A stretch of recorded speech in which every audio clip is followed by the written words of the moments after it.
Right, I met David when we went on a trip to a dance in Caerphilly.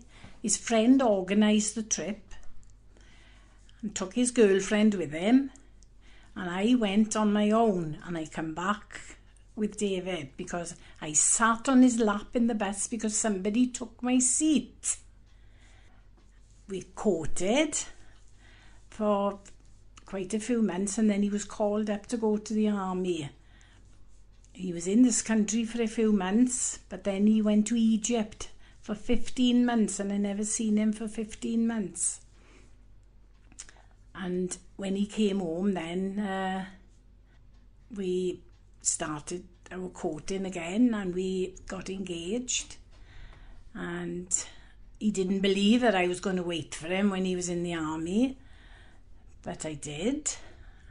And then he started telling me all about his army career, that he was flying in plane, not actually flying the planes, but he was with the air dispatch.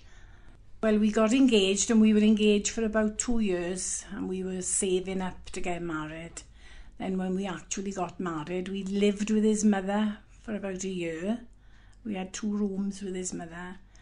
And then we had a little house of our own, which was a shack really, but we thought it was a mansion.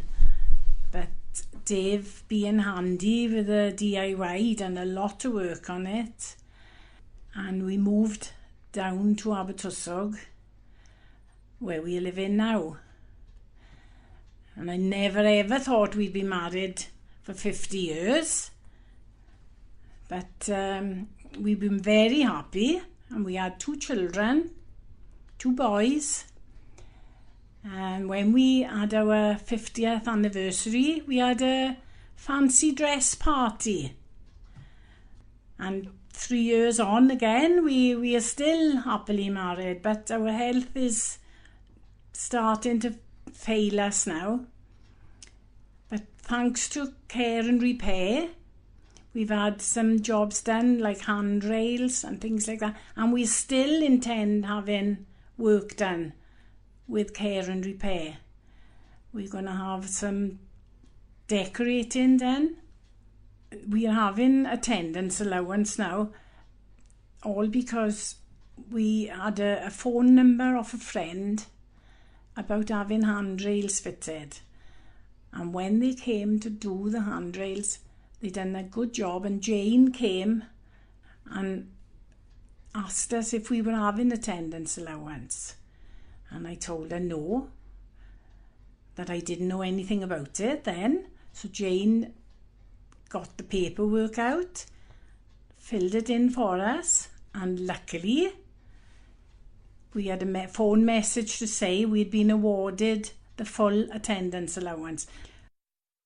With the handrails, as I say, we couldn't get up and down the steps. I couldn't get up the steps, and my husband couldn't get down the steps. Now, we're both happy. I couldn't go to the garden. He couldn't get down there to see to the garden, and he loved gardening. And I couldn't get up the steps after I'd been pegging my washing out, for instance. I couldn't get up the steps without falling. Now, the handrails have made a big difference. They have a real big difference.